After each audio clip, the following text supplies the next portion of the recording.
DW Africa Link. Religion versus politics. How connected should the two be? That's the discussion in Cameroon as Catholic bishops weigh in on the political situation in the country. The Catholic bishops have gathered for their 48th annual seminar. But it's no ordinary seminar. They are making their voices heard. They are calling on the government to tackle the economy and create better living conditions for people. So what exactly is going on? And what can we expect from the seminar? That's what's coming up. I am Eddie Micah Jr., and you are welcome to Africa Link, the podcast connecting you to the stories that matter. Africa Link, every weekday here on DW. President Paul Biya has ruled Cameroon for more than 42 years and is still expected to run for another term in elections later this year. But that has not gone down well with people in the country, especially as many complain of the high cost of living under Biya's administration. Catholic bishops, who hold significant influence over the predominantly Catholic population, are also voicing their concerns, drawing criticism from members of the government. Their stance could potentially sway the public opinion in the upcoming elections. For more on this, let me bring in Reverend Father Solomon Lyonga Ikundi, Director of Communications of the Diocese of Biya, Cameroon. Also joining us is my colleague journalist Mimi Mefonewu, who's been monitoring the situation on the ground. Hello and welcome to the program, lady and gentlemen. Father Ikundi, Catholic bishops of Cameroon have been having annual seminars, nothing new there. But what makes this year different from previous others? The theme of this year's bishops' 48th annual seminar is the 48th annual seminar. The bishops are reflecting on synodality, as the theme tells us, in our living synodality in our local church, living synodality in our local church. And when we talk about synodality, it comes from, it flows from Pope Francis' reflection on how the church should be, on the three principles of communion, participation, and mission. The church is a church that wants to involve everyone. At first, it was thought that the church was the business of priests, ordained ministers, and bishops. But with the reflections of synodality, everyone is implicated. No one is a stranger. So that is why the bishops are here in Biya to talk about synodality and to pray also for peace in our country, Cameroon. Since these are bishops of our local church, these are bishops of Cameroon, and whatever happens in Cameroon affects them. First of all, can you confirm or not that some bishops are calling on Cameroonian President Biya to step down? I can say something about that. Speaking as a director of communication of the Diocese of Biya, the diocese that is hosting the bishops, all the bishops of Cameroon are in Biya. I have spoken to some of them. I can assure you that no bishop has asked the president to step down. No bishop has asked the president to step down. Rather, the bishops have made calls on the government to improve on the well-being of Cameroonians. Cameroonians are suffering. Those who cannot afford the high cost of living. It is not right that if Cameroonians are hungry and they are crying and some of them are complaining, the only thing the government can tell them is to threaten them with the force of the law. During the opening ceremony, you got it. The Archbishop of Bamenda, who is the president of the National Episcopal Conference, made it clear. He said, those who have authority must do everything possible to improve on the life and the well-being of all Cameroonians. So that is what the church is saying. So in a sense, based on all that you've said, is it fair to say that the bishops are clearly getting involved in, so to speak, political talk and are basically suggesting that there's an issue with the current government in Cameroon? The bishops are conscious of the sufferings of Cameroonians. The bishops have been calling on the government to do something about the sufferings of Cameroonians. Cameroonians are not having it easy. The high prices of basic goods and commodities, bad roads, the bishops have talked about it. High taxes, all that. It's not too late for the government to heed to the call of the bishops. And I always say when the bishops make an exhortation, it is not as if they are enemies of the government. The bishops are not fighting with the government. The church and the state, they are called to coexist. The relationship must not be conflictual. It should be a healthy relationship. The church sees the conscience of society. And the bishops are making this exhortation to the authorities, to the leaders of Cameroon. But in the end, if the government chooses to heed to their call, good.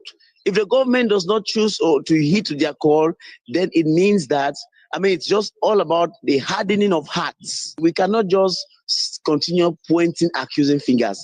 I think all of us must take the commitment, all Cameroonians, like the Archbishop said, they should wake up from sleep and stop pointing, accusing fingers. No one will change Cameroon. All of us, we are involved. Mimi, let me come to you. You've been listening to this. So basically, according to Father Ikundi, there's not been a direct call to call President Biya to step down, but it's clear that the bishops are making their voices heard about the way Cameroon is being run. How are people in the country reacting to this? Prior to the conference, some bishops in Cameroon were already making statements about the political situation in Cameroon, particularly the Archbishop of Douala, like Archbishop Samuel Kleda, has said that it's already time for the current dispensation to step aside and the current president to step aside. We also have the Bishop of Ngaounderi, and who has also made a statement prior to the conference saying that they are waiting to have a strong and unified voice when it comes to the ongoing conference that is happening in Biya. We will all agree, and the Father and I, that the hope for Cameroon's future is what everyone is standing for, and that's what's been discussed. A better Cameroon is what's been discussed. Right. But so most importantly, this 2025 is crucial, AD, because it's an election year in Cameroon. And when you asked about public sentiment, the public sentiment is that of hope and cautious optimism. That's how I describe it, because many Cameroonians, especially young people, are seeing the bishops' conference as that rare opportunity for the prelates, the men of God, they constitute the church in Cameroon, to come out and really talk with a unified voice, because some of the bishops were speaking before the conference, but they now want to see that happen during this conference, like come out with some recommendations or some statements that will be strong enough to change things for Cameroon. However, there's also frustration and skepticism, because many are wondering if the calls from the church would even yield any tangible fruits, because we have the history of Cameroon government is that of always ignoring recommendations, calls for change. When there are calls for things to be improved in Cameroon, the government tends to some sort of ignore them. That's why we've seen even government ministers coming out for the first time when the bishops are meeting to really counter they are talking on social media, issuing statements on social media, because what is happening now, whether we like it or not, is unprecedented. I've read a lot of comments on social media. I've seen even newspaper publications, and I found that many they are not sure that there would be a unanimous voice when it comes to calling for change in Cameroon, because we don't know what will happen if the bishops eventually do that and say, oh, we want power change in Cameroon. What would happen to them security-wise? Exactly. So just to be clear, the issue of calling on President Biya to step down is what Reverend Father here with us says that has not been the direct statement being made. Although some reports suggest that some bishops from parts of the country have suggested that. Either ways, let me come to you, Reverend Father. Either ways, there seems to be a challenge, because some government officials, at least, have said that the bishops are being too critical of the current government, and it is not within their jurisdiction to be, making such demands from the government. What is the church's response to these claims from the government? I think the media is having so many expectations. Some people are looking onto the bishops for this common voice. But I think it is true that this agenda setting that the media is pushing onto the bishops, we must be realistic. The bishops alone cannot rescue Cameroon from the suffering of a majority of its citizens. Cameroonians must take their responsibility. The church and the state existing for the good of all men. And it is true, the bishops cannot directly dictate the choice of Cameroonians, the political choice of Cameroonians. But the bishops have every right to give their opinion. Let me bring in my colleague, Mimi, here. Mimi, you may want to comment on that, plus also addressing how significant is it that the church's influence is gaining ground when it comes to politics in Cameroon? Very, very significant, Eddie. The church holds immense moral authority in Cameroon. It's one of the few institutions that can unify people across the regions, tribes, political divides, because when a religious figure is talking, it's not talking based on where they are coming from. They don't take into account their regional belongings, their ethnic belongings, and so on. It doesn't matter. So the church has that. That's why there's a lot of, I wouldn't blame Cameroonians, why there's a lot of hope and expectations from the bishops, because the level of moral authority that the church has, that religious authorities have, we don't see that with any institution in Cameroon. And when it comes to church, people are expecting neutrality. People are expecting truth. People are having hope. And the Catholic Church in Cameroon is so powerful. The bishops in Cameroon, their voices are so powerful that when it comes to politics, the economy, and so on, people are hoping that when the church speaks, it should be able to shaken up things and bring about change. Not to even catch you, but based on that power you say the church wields, that should cause some concern, among government officials. Do you think the government is genuinely listening to the bishops' critiques, or are they just being dismissive of their comments? Yeah, the government's response so far has been very defensive. Officials have tried to dismiss or even some sort of trivialize the bishop's statements. Some of the statements, like I would say that they made statements before the conference. The statements which reflect a larger trend of stifling. Actually, the reaction of the government officials, like the minister of the deputy minister of justice in Cameroon, Jean de Dieu Momo, he has been writing almost every day on his social media platform about what the bishops are saying. It some sort of reflects the larger trend of stifling press freedom and even freedom of expression in Cameroon, how they are trying to control public discourse in general. Journalists, like we have journalists in Cameroon, I also have a lot of journalists working with my own private media. They often face a lot of intimidation when it comes to reporting on such issues, which shows that the government is actually very uncomfortable with accountability. We also saw the Apostolic Nuncio being called to a meeting with the Minister of Territorial Administration, which is quite unusual, given that the Nuncio, as the Vatican's ambassador, should have been meeting with the Minister of External Relations instead, not Minat. But how much do I know? What do I know about the governance in Cameroon? Information is not clear to the public, is not clear to the media. Sometimes the media would ask questions, would hear from the public and ask questions, would trigger debates on issues like what is happening at the moment, so that change that every Cameroonian is looking for can happen. So that's the general atmosphere at the moment. Right. Uncertainty at a time when people need just one thing, hope, two things, hope and change. Right. Reverend, let me come back to you. To some extent, it seems like quite a lot of pressure. Cameroonians expect a lot from you, bishops.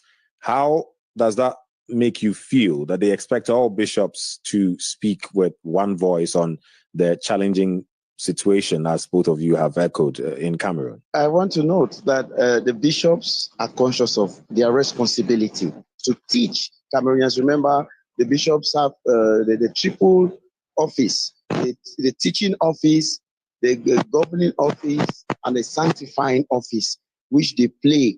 And the teaching office, the magisterium of the bishops, it is their responsibility to teach Cameroonians in season and out of season. And sometimes even rejected. You know, you can give a teaching and you're rejected.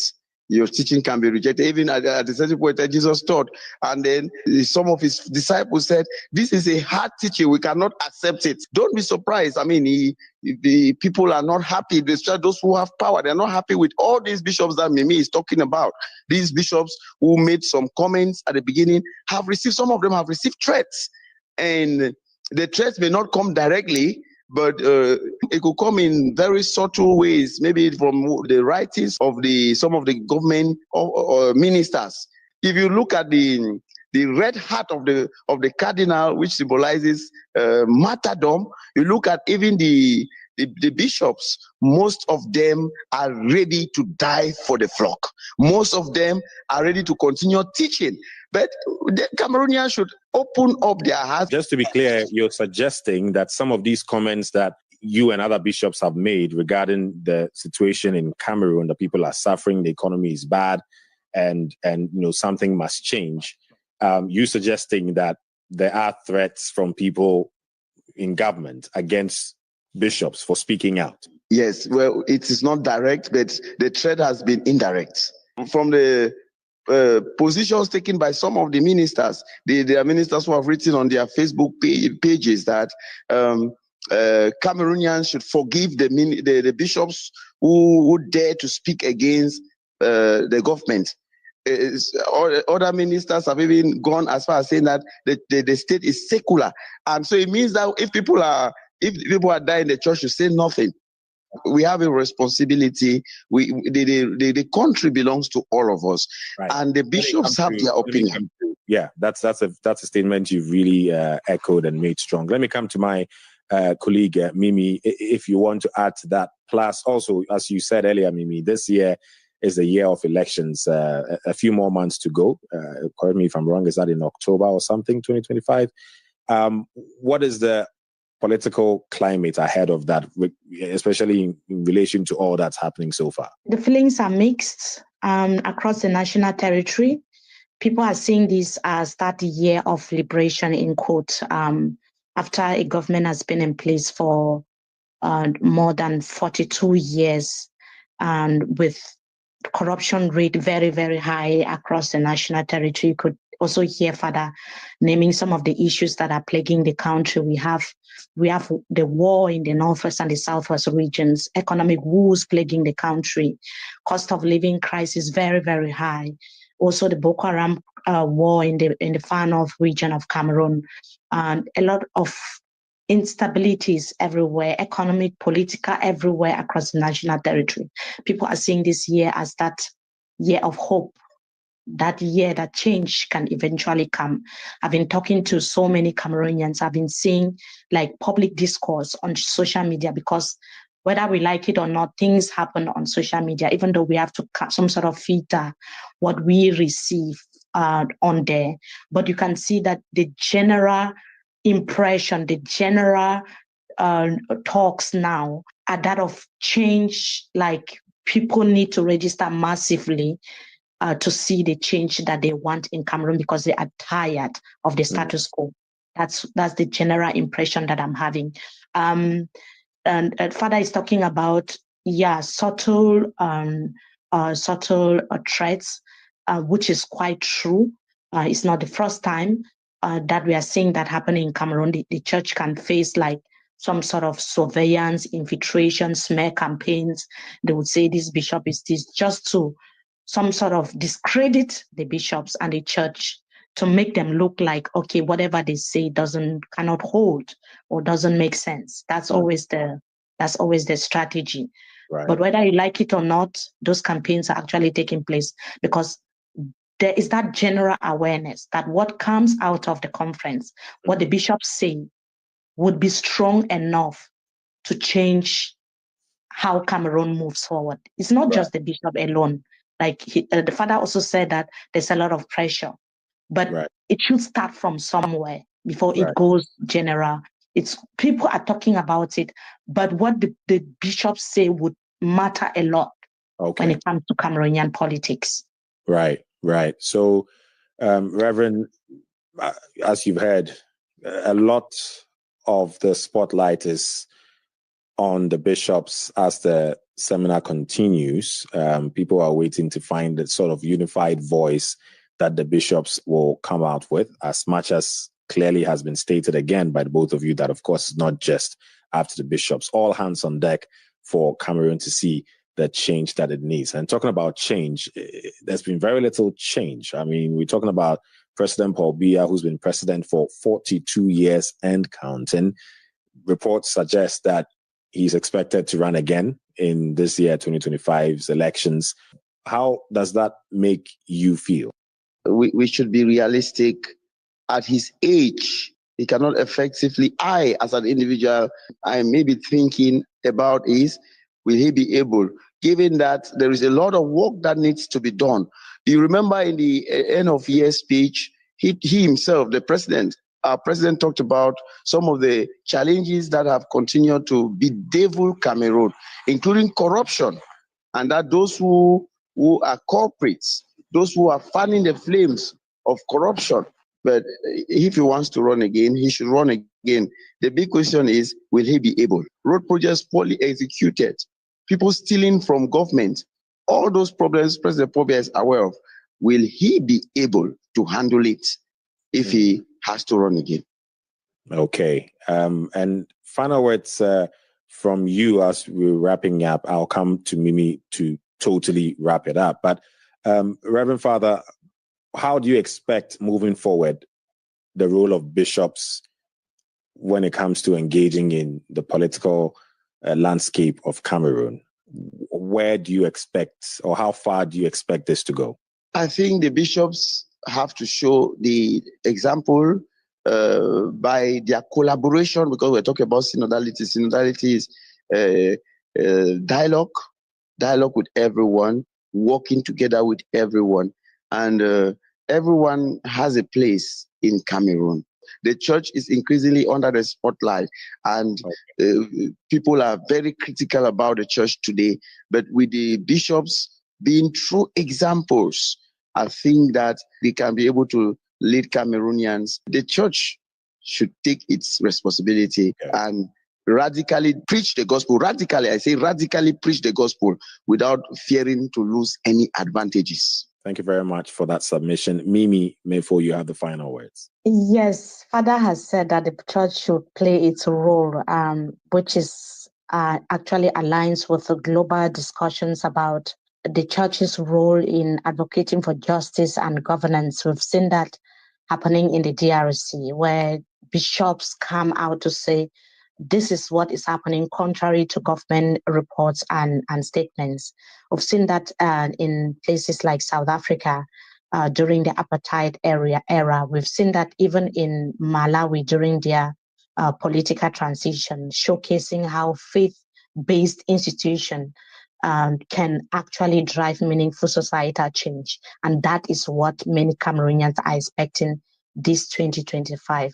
I mean, at 91 years old, and by the time the elections are taking place in Cameroon, President Paul Biya will be 92. I think it's enough. It's time for the current government to step down. Everyone wants what is best for Cameroon.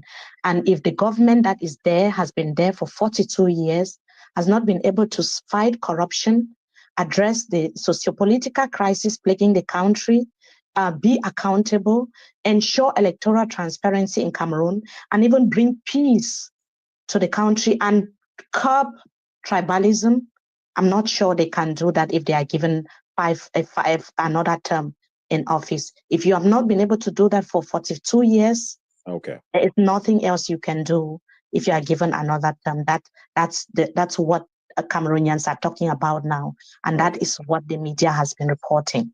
Thank you very much. Reverend Father Solomon Lyongai Kundi, Director of Communications of the Diocese of Biya, Cameroon, and my colleague, journalist Mimi Mefo Newu. Thank you very much for your time. Africa is changing. Don't get left behind. Tune in to Africa Link. Now, this is not the first time religion has played a role in politics on the continent. In 2020, Malawi made history by annulling a fraudulent presidential election, holding a rerun, and achieving a peaceful power transfer. The Catholic Church, led by the Catholic Commission for Justice and Peace, CCJP, played a pivotal role by condemning corruption, advocating for accountability, and mobilizing civil society. This experience may offer lessons for Cameroon. Your thoughts and engagement are crucial to this discussion, so please share your thoughts with us on our Facebook page, DW Africa. Listen to us on Spotify or wherever you get your podcast from. Don't forget to click follow so you never miss an episode. This show was co-produced and edited by Isaac Mugabe, and I am Eddie Micah Jr. Thanks for listening. DW News.